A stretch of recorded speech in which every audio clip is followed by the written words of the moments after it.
扯一个题外话啊，因为之前那个就是金星人叫欧米娜嘛，我听过他的那个小说，因为老高也讲过他嘛，对不对？对，我也听说过。他的飞船就是降落在那个喜马拉雅山的某一个寺庙，然后据他说，这个寺庙就是专门接待这种天外来客，然后来我们地球一些交流活动的这种，然后我就会觉得一定是有原因的。那你想想，他肯定不会找一个频率比较低啊，或者能量比较差的这种地方，对吧？去适应地球的生活，因为他是来到地球之后，在那个寺庙里面会适应地球一段时间，比如说生活个几个月，学一学，然后再进入下一个就是说课题，就说得很玄。我不知道你们看没看过那个，就是大约了解过，或者看老高的那个，对，就是他其实还挺有意思的，有机会就可以看，有机会看一看。因为他就是讲的，他在金星上他们是以能量身的这种形态生活的。不是肉身啊，是能量体，然后很高级，然后功能很多，然后他是因为一个就是一个相当于因果业力吧，然后他要回来替一个美国的小女孩继续生活，那个人本身已经死亡了，然后他经历了一个非常惨痛的童年嘛，然后又长大之后又觉醒啊，又回忆起来自己什么之类的吧，这种，然后他就扯到了很多的这种关于外星啊、灵性啊。然后转世啊，灵魂的这一大堆的话题但是他厉害的地方就在于他说的就是我这都是真事儿，我就是金星人，我不是地球人，我不是自己想象出来的或者通灵的，我说的就是我本身的认知。确实挺厉害的，挺传奇的。对，然后你知道我就产生一个什么想法，我就特别想去找到这个喜马拉雅到底是哪一个寺庙，没准还能看到那个外星飞船来回。我想就是，假如我是开外星飞船的，那肯定就是看到喜马拉雅这块地儿要高又平，那我可能就停上去了。或者人比较也少是吧？比较方便。这一块相当于其他地方要高很多嘛。然后这一块人也少，比较亲近，不会像城市里边。对。然后我就真的觉得，如果能去到这个寺庙的话，都觉得真的就是太有意思了哈。然后再亲眼所见一些这种外星飞船的，真的有交流来往的话，哇，那我觉得就比梦境当中还要有趣，而甚至可以被带走，那就最好了。祝你好运。但是你说他们也会跟我们聊到很多那种就是灵魂啊、灵性啊，然后一些真相类的东西，而且和我们地球上的一些传讯呢，其实大体都是相同类似的。这个就不知道怎么说了，有可能是条条大路通罗马，也可能就是照猫画瓢。有可能，就是他，就是咱也不排除他有虚假的可能性嘛，对不对？就是模仿了这些东西。哎，我就觉得这个东西要能有一个真实的一个像字典一样的教科书级的教材就好了哈，就是每个人都可以去学习。我觉得就是编造的内容跟真实经历的内容，其实你去读它或者去了解的话，还是能看出区别的。就是自身经历的东西，它就像那些警察，他不是会去就是刑事询问一些罪犯吗？对，就是如果他是在说谎的话，其实如果你敏感一些，就是对这方面就是比较有这种经验的话，你其实能看得出来他是在说谎还是在讲他自己的真实经历。而且通过这种交叉验证的话，其实是能够知道他讲的这个东西是真还是假，虽然没有任何的就是实质性的证据啊，但就是其实有些东西它不一定需要一个实质性的证据，就是交叉验证之后，它也能得出99%的可能性是真的。对，反正就是说灵魂这个存在，我是100%相信的，因为至少那个我之前说过那个故事嘛，对吧？今日说法那个，他是真的是证明了他，用科学的手段证明了他，对，相当于，虽然我没有灵异体验，但是我觉得通过这一件事就足以证明这个东西的存在性。再就是，那我想问一下，就是你觉得之前的那个什么黑龙江的那个什么背着人飞行，外星人背着那个飞行的那种的，你就从你的角度来讲，是真实的还是说虚构的可能性比较大？这个事情我没有去调查它的源头。但是从那个故事里边讲的，我听了很多人讲，他们说又有什么报纸啊，还有各方面的证据啊。我觉得如果有那么多证据的话，可能就是真的，就是因为那个时候本来就是一个交通不便嘛，然后他又能在那么短的时间内来往两地，然后还有两地的证人证据，我觉得那物证如果有物证的话，那就100%啊，确定了呀。那他同时也证明了外星人是可以乔装成人类的模样。不过就是这都是别人讲的嘛，我觉得只能说是一个故事吧。目前在我这儿还是一个故事吧，我没把它当做一个完全真实的东西去看。就是我觉得要确定一个东西的真伪，一定要做比较深入的调查吧，就是你得去找很多一手资料吧。这些互联网媒体很多时候都是相当于是听别人说的，然后自己又加工，然后又不断的转述。对，好多啊。然后还有采访那种亲历者的那种什么看见就是接触外星人之类的，反正我看过他采访吧。反正我觉得他的采访，我看完之后我倒相信他是真的，因为他说出来的感觉不太像是假的。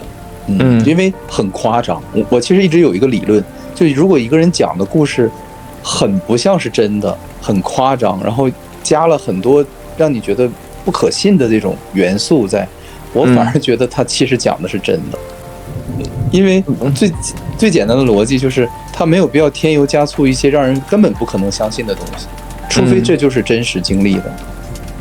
对，还有一种我觉得就是比较好判断真伪的，就是如果这个人讲的这些东西对他带来了很多负面影响，他还要坚持去讲，我觉得这个真实性就要大很多。如果这个人他讲的这些东西给他带来了很多名利的东西，我觉得他可能只是把这当做一个生意。是的，这个就很容易引起怀疑了。对，是这样的。那就有很多都是真的话，其实也挺可怕的。好多外星人也不是很友好。有很多人讲了很多故事，他们其实他会去做商业性的卖书啊，做演讲啊，他其实可能是盈利的，就是他可能自己想了一个商业点子，对，去哄骗一群就是没脑子的人。然后还有可能就是，但是有很多人他们因为说了一些东西或者讲了一些东西，他们受到了一些惩罚呀，或者说是甚至丢掉了性命呀。但是人家还是，甚至有的人就是晚节不保呀，就是我觉得人家就是冒着这么大的受到伤害的风险去讲这个东西，我觉得唯一的可能性就是他就是真的想讲出来而已，就是他就是完全不是在为自己去考量。对，不是为了好处。对，不是为了得到什么。之前那个谁霍香说他是想聊什么样的他想聊那个德米安那本书是吧？对啊，我觉得黑塞他作品主题只是有关于自我探索方面的嘛，所以他特别受当时迷茫的青少年的喜爱。然后在伦夏德米安这两本书都是Neil高中推荐给我看的，我现在印象还挺深刻，经常在 B 站看看他们的书评啊什么的。然后最近又想起来又想再聊一聊吧。我觉得这两本书给我震撼也是蛮大的。好啊，你们俩聊一下，因为我没看过这本书，我听你们聊一下这个。我先查一下。我想，要不你先讲一讲你想聊哪一部分吧？就是这个书我看了其实很久了，就是印象也不是很深了，就是你先讲一点吧。对，在楼下就是一个非常典型的学霸退出内卷的故事吧。可以这么简单概括一下，就是一个德国青年从小地方来，品学兼优，可以说是一个典型的小镇上进的做题家，然后进入一个等级森严、非常的死板非常严格的一个升学的学府。然后他认识了另外一个同学，那个同学觉得应该探索自我，然后不听从老师的各种条条框框，然后也不认真去学习那些升学著作。他们只是想把这个青春过得更加丰富多彩。然后那个小人做题家跟这个同学打成了好基友。最后学霸他觉得自己不应该在这种升学院继续内卷下去了，一切毫无意义，学校一切让他非常痛苦。最后他选择了退学，回到老家当一个普通的工人。但是他被当地人所瞧不起，因为他们老家人都觉得那种学霸应该在神学院有所成就嘛，起码当一个神父什么的职位，不应该在老家工厂做事儿。最后，在楼下这主角在一次跟工人喝醉酒，在河边散步的时候掉到河里，然后就去世了。这故事戛然而止。你讲的是这个故事的梗概嘛？就是对，你想聊的是哪些话题？你觉得哪些可以探讨一下？觉得最近看了一个很神奇的一个心理咨询的博主，他叫邻居，他主要讲就是现在青少年和儿童，他学业压力特别大嘛，然后很多亲子关系就因为学业的问题搞得非常的僵硬尴尬，甚至反目成仇。然后有些孩子他又会出现很多心理问题，或者说在某一阶段他突然就厌学，然后做出反社会行为，甚至抑郁、焦虑、自杀等那些行为。然后其实当时黑塞所处的那个德国教育体制就被称为普鲁士时代那种工业化时代教育嘛，其实跟现在中国这种应试教育挺像的。对，德国也有好几部小说电影是讲这方面的一个事情。所以我在想，是不是就像当时我们在上高中的时候，老师说如果你在初中的时候受到那种应试教育强力的压迫，你在高中社会想躺平想吃老本。如果你在高中特别高考之前那几年，你拼命努力学习去刻意压制自己的人性，然后上大学之后就会对学习感觉到非常厌恶嘛，至少很长一段时间缓不过来。包括爱因斯坦也是这样子，他上大学一整年都感到非常的觉得人生没有意义，不想学习嘛。然后包括我读研也是这样子，我读大学本科时候对那些医学课程还算是比较感兴趣的，还想探索，但是经历了考研读研这个阶段之后，我是压根都不想再学医了。我觉得可能是有的这种，对，压抑久了嘛，它就会反弹嘛。在楼下还是一个很好的比喻嘛，因为我们现在这个不管东方西方社会，它都是在一个巨大的加速轮子上运转。对。然后每个人都在这个轮子上跟随着它运转，就像一个赛跑仓鼠一样，不停的越跑越快，越跑越快。如果你什么时候突然跑不过这轮子，就会被轮子甩下，被轮子压死。对，这个比喻非常的形象。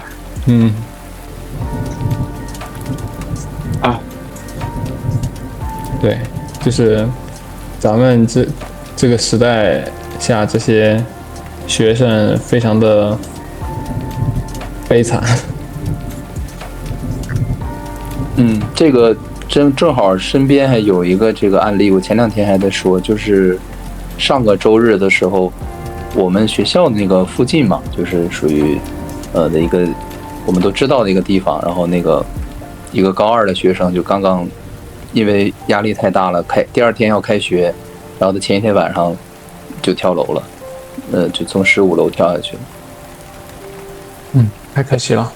对，然后我一直还在跟人讨论这个事儿，就是说，我说其实这个事儿值得我们去反思，就是中国这种教育，因为每年都有这样的学生，可能我们知道的只是几个，但整体全国加起来可能不会特别少吧，这个数字，所以非常多。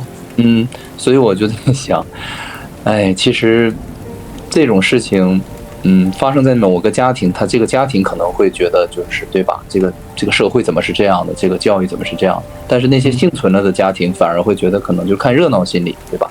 那像我们能思考的、能深入一些的，或者说以我自身的感受来讲，我觉得其实这个东西一定是，外面出问题了，不是单纯这个孩子出问题了。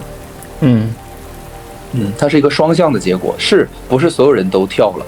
所以证明外面这个结构还是可以持续的，但是部分的孩子选择了自杀，那我就觉得一定是外部的这个东西，它给人的这种人性的这种摧残，让某些人是达到临界点了已经。而且它跟运气也有关系，就是他可能就是接连碰到了很多烦心或者不好的事情，把他给压垮了。对，就是可能你运气好，你可能没有连续遇到过这种事情，但是有的人可能就是运气特别背，有一段时间连续碰到很多倒霉的事情，可能心里就承受不了了。对，我觉得是没有一个人站在他这一面，为他去，你懂吗？就替他说话呀，或者说去支持他呀，或者表现出关爱呀。可能我觉得老师也好，家长也好，可能更多的都是站在他的对立面，就是去鞭策他，要求他，督促他，那么就使得他自己感觉自己在这个世界上是非常孤独的，然后没有人真正关爱关心的，所以他可能就觉得没有留恋了吧。就是我自己这么分析的，就如果有一个人站在他这一面，我觉得都不至于下这么大的决心。对，一般寻死的人都是完全找不到任何出路了，就是他的每一条路都基本上都被堵死了。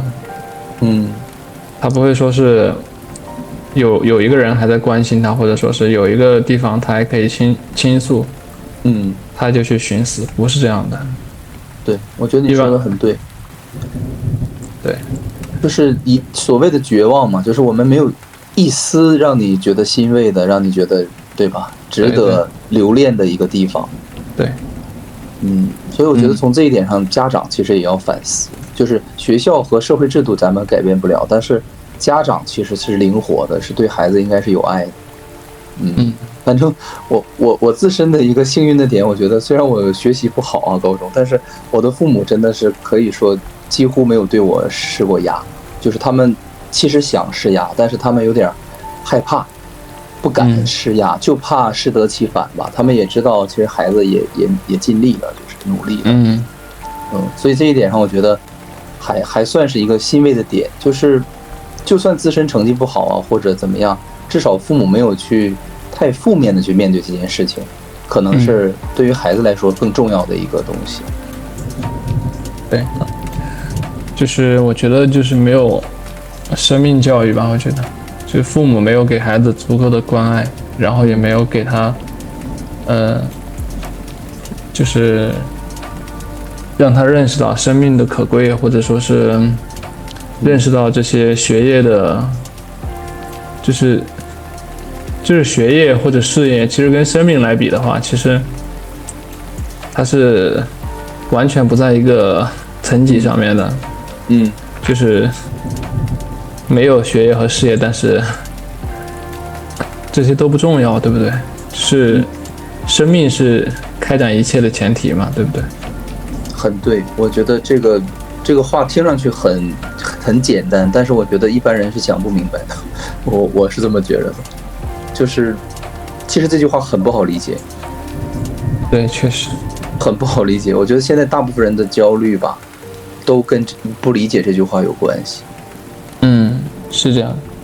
我们好像把事业啊、感情啊、成功啊、面子啊，或者人生的如意啊，看得比生命还重要，就比活着本身更重要吧。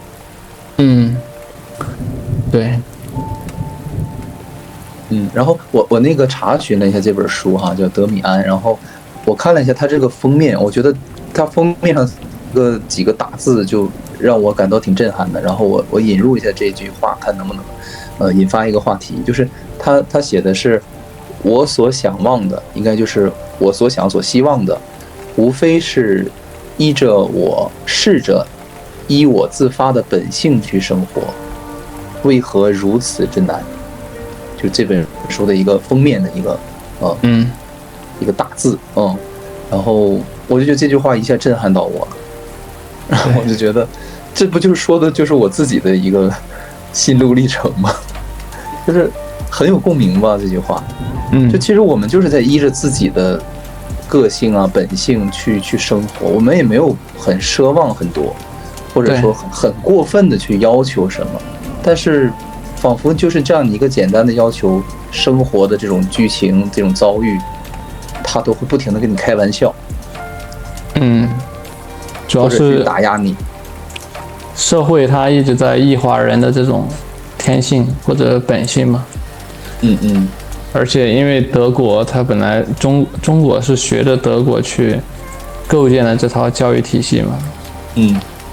相当于中国学生跟德国学生都是一样的，面临着同样的成长困境嘛。就是你一旦做自己，你都会被社会、被周围的环境所打压。边缘化。对，被边缘化，然后承受各种心理压力，还有斥责。我觉得对小孩子来说是非常致命的。成年人其实就像之前我也有教过一个学生，人家就说这个学生就已经成了滚刀肉了。包括很多成年人也是，就是我们都已经是滚刀肉了，就是社会已经他 PUA 不了我们了。明白。我也经常说我的学生是滚刀肉。但小孩子我觉得其实还好，就是小孩子他就是心灵就是比较容易受到伤害，就是他觉得你说的每一句话都是认真的，很沉重的。对。哇。那霍香就对我刚才说他封面这句话，你是什么样的感受呢？就是你还记不记得这样一句话？我记得呀。德米安他那副标题是彷徨少年时嘛，你说的那句话也是非常经典，就是他们不管怎么样，最后都是要回归人的本性，但是其中阻力非常之大。最后德米安这部小说主要讲的男主他在青少年时期遇到了很多困境，比如说现在青少年很常见的学业困境，还有校园霸凌，还有一些谈恋爱的苦恼，以及未来前途迷茫。这些可能对于过来人来说，他会有一些经验，可能会给你一些答案，但是对于没有任何指导青少年来说，每个都是天大的事情。是。然后小说就有一个高于男主的青年德米安来去指导他。其实德米安就是一个主人公的超我的存在吧。就是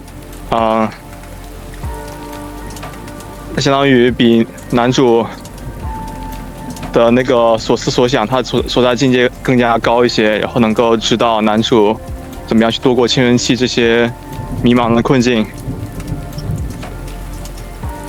去指引他找到自己内心的方向。当时我也是高中时候读的，我觉得这本书非常适合中学生还有大学生去读一读。是，就是它可以帮助到你，你的心灵状态去提升一些，然后可能面对同样的困难啊、问题啊，就能稍微的，就是说有一些空间去承受这一切。对，就像一个心灵导师一样。可以降低自杀率。是很实用啊，这个确实。对，因为真的身边发生这样的事情，你就会觉得，因为我之前经常路过那个位置那个楼嘛，然后我就在想，哎呦，其实人生真的是很残酷，即使发生了那么的恶性的事件，但是这个世界不会为任何人去停留1秒钟，对吧？周围的邻居啊，包括我们这些过客呀，大家都会只是听说了一个故事而已，但是对于那个人来说，他的生命就终结在了17岁，然后他，对吧？未来所有的可能性和故事都没有了，然后对于那个家庭来讲，肯定也是破碎了，然后就肯定是一个悲剧嘛。然后我就在想，其实就这样的一个悲剧，虽然它是发生了，但是我觉得每个人其实都遭受过类似的摧残嘛。我们可能内心里，因为我自己的感受就是，我可能内心里某一部分已经在那个阶段被杀掉了，就感觉枯萎掉了。当然我还好，我是比较懒的人，然后就像你说的，就是我成为滚刀肉的这个时间比较早，然后很早我就滚刀肉了，所以我就还幸存了下来，然后没有受到太大的心理的伤害。然后因为一直没有办法太逼着自己，因为我之前也说过，我逼着自己的时候，我觉得我某一部分在枯萎，我觉得我在扭曲化开始。然后我看到他写的就是依着自己自发的这种本性去生活，其实我觉得他跟我的想法是完全一样的。就我觉得我就是在这样指导我自己的生活，我只是按照我的直觉和我的本性去活着，去表达呀，或者说去选择。所以我觉得可能在这样的一个基础下，我的人生是比较诚实诚恳的面对自己，即使活得不好啊，或者说不是所谓的很光鲜亮丽也好，或者怎么样都好吧，就怎么形容都可以，但是我觉得至少它是我的人生，对，是我依着本性去选择的，至少它是你自己的生活。对，就是我的这种笃定，我觉得可能是源于这个本性吧。就是我以前用的词叫就随心随性，就我追求的就是这个随心和随性。因为我觉得就是一个人即使在就是蹲监狱也好啊，或者怎么样一个极端环境，如果他能找到自己的心，找到自己的性，然后去还觉得也不错，没有完全违背自己内心的去生活，其实也是不错的归宿。重要的就是这个心和性怎么去找到，因为我发现有的人是好像不知道自己想要什么样的生活，因为以前同学就说过，说我不知道自己喜欢什么，想做什么。对，这个需要一个漫长的过程，而且需要很多的尝试与探索。就是现在社会很少有空间或者耐心去给人这样的成长的机会。我觉得你说的非常有道理，就是社会没有给我们这个空间让我们去探索。就是你一满4岁你就开始上幼儿园上小学，然后各个生活的各个方面都被安排得很好，或者我觉得我之所以可以成为一个9年义务的漏网之鱼，就是因为我父母对我基本上没有任何的管束，就是对我放的就是一个放养模式吧，可能跟你的父母挺像的。他们会觉得学校已经给孩子足够多的压力了，就不要再去管孩子了。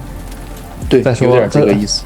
再说孩子，他们甚至觉得孩子可能比家长还辛苦。是，是，他会很心疼自己的孩子。对对，是这样的。那霍香是在一个就是说大约什么样的一个就是说父母的一个理念教育理念下成长的呢？我爸的话比较放养一些，因为我爸自己也比较躺平吧，打引号的啊。我爸他对他有自己的爱好，是去钻研那些计算机还有机械一些东西嘛，然后玩各种各样游戏。虽然活得比较清贫，但是自得其乐嘛。活的在中年时候活得还算比较自洽。然后我妈属于特别希望功成名就、发家致富，然后把我逼得非常紧。我觉得在高中及以前，我一直没有怀疑过这种人生态度。我觉得就应该拼搏努力嘛，去获得优异成绩，然后获得更好的学校，获得更好的工作。但是上高中的时候，逐渐开始怀疑这一切吧。我觉得当时是读了尼采的书，因为尼采他强调你要去重估一切价值，你要去评判自己人生的意义。因为上帝死了嘛，他所说的这个观点。然后还有梭罗和那些自然文学作家给我很大的启发，因为他们在自然中寻找到了生命的慰藉。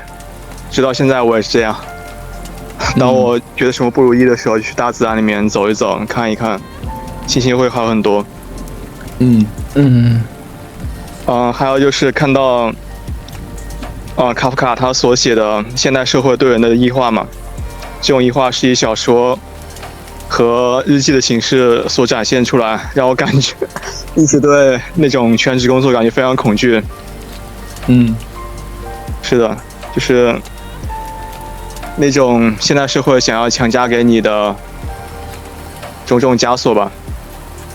那么相对来说，还有黑塞所给青少年带来的那种解脱和启发，他鼓励青少年去寻找自我的道路。就是你们现在你说那个你你先说。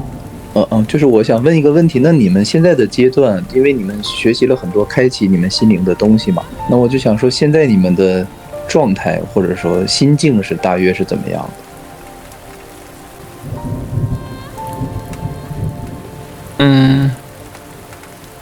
我想你来说。我现在属于就是你所说的那种，你知道这一切，但是只能在很小一部分能做到。我觉得不像Kevin这么豁达乐观，就是知行合一的感觉。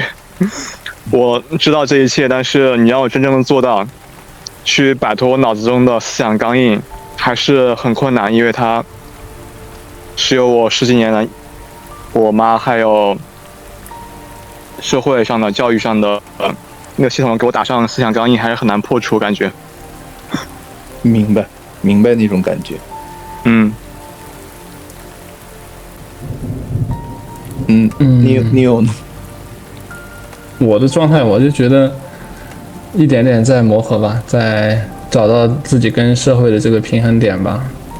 就是自己的心境，就是平时比较，就是自己想干什么，就是比较自主吧，就是很少有那种，现在心基本上就是特别平静，然后心情也都是比较愉悦的那种。只是说我跟社会之间还是存在很多需要磨合的地方。就是需要找到自己跟社会的这个平衡点。但是你不是很在意这个磨合了，是不是？现在就只不过我该磨的时候磨，然后不磨的时候我也不考虑或者说不焦虑这个事。对，我不焦虑，就是我的焦虑很低很低。我觉得挺好的，就是你们俩回答的都特别诚恳，然后我觉得其实最好的状态可能就是像Neil现在说的这种，就是那我也不可能完全与社会脱离嘛，对吧？那样可能会更痛苦。等到那个问题来的时候，那我该怎么磨就怎么磨。那遇到问题解决问题嘛，然后没问题的时候，我就保持喜悦平和就可以了。对对，就是把这个事儿和人分开嘛。对，年龄大一点的人就是聊得来一些。哎，我也有相同的感受，我就是这样的。我跟同龄人一般聊的，我都很觉得就是聊不到一块儿，然后大个10岁20岁的，我反而会觉得很有共鸣。对，哎，好吧，我更加确定了我们的前世关系了。同修啊，不说前世，咱们现世的这关系也已经算是同修了。现世是属于高科技同修，网络同修。有意思。你们有想去过那种就是西藏啊、喜马拉雅呀，或者那种能量很高的那种地方吗？想去啊？有那种向往吗？有啊。那肯定有的。你看吗？毕竟你可以从你当下所处那种主流的信仰环境中跳出去看别人的信仰体系嘛，看别人生活方式，不管怎么样都是一种扩展眼界的方式嘛。是，等以后有机会一定要去看看雪山。对，我一直很期待吧。如果说非得去一个地方玩的话，其实我最想去的就是西藏啊之类的这种比较有一定的这种这方面的东西。因为我就是扯一个题外话，又到时间，好吧，对，又到时间了。好，非常感谢啊，我们会在下周更新，请订阅支持一下吧，让我们幸福喜悦吧。因为我们如今正在经历的疯狂，实际上是一种幻象，它逼着越来越多的人觉醒。